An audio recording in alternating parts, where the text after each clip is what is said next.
பெங்களூர்ல இப்படினாவா இடம் இருக்குன்ற மாதிரி யோசிக்க வச்சிட்டாங்க. திபெத்தியன் நேபாள் இருக்கு பாத்தீங்களா, அங்கிருந்து சில பேர் பூர்வ குடியா இங்க வந்து தங்கியிருக்காங்க. பெங்களூர் பக்கத்துல, கர்நாடகா பக்கத்துல.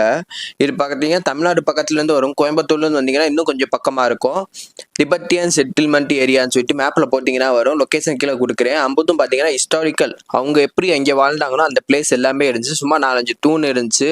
அவங்களோட நேச்சுரல்ஸ் இருந்துச்சு. அவங்க கோயில் ஒன்று இருக்கு, அவங்க மெமரிகள் ஒன்று இருக்கு. சுத்தி பார்க்கலாம். One day trip. ஆனால் ரொம்ப லாங்க. பெங்களூர்லேருந்து போனீங்கன்னா ஒரு 4 to 5 hours ஆயிரும். மேப்பை பார்த்து போகும்போது ஒரு பெல் இருந்துச்சு. சில பையங்க வந்து சுற்றி சுற்றி விளாண்டுக்கிட்டு இருந்தாங்க. நாங்களும் அப்படியே சுற்றி பார்த்து வந்து அந்த ஏரியாவில் ஒரே ஒரு ஹோட்டல் தான் இருக்குது. அந்த ஹோட்டலுமே ப்ரைஸ் வைஸ் ஓகேடா, ஆனால் டேபிள்ஸ் கிடையாது. வெயிட் பண்ணி சாப்பிடணும். உங்களுக்கு ஓகேனா இங்கே சாப்பிடுங்க, இல்லாட்டி கீழே வந்து வெளியே அவுட்டரில் எங்கேயாவது சாப்பிட்டுக்குங்க.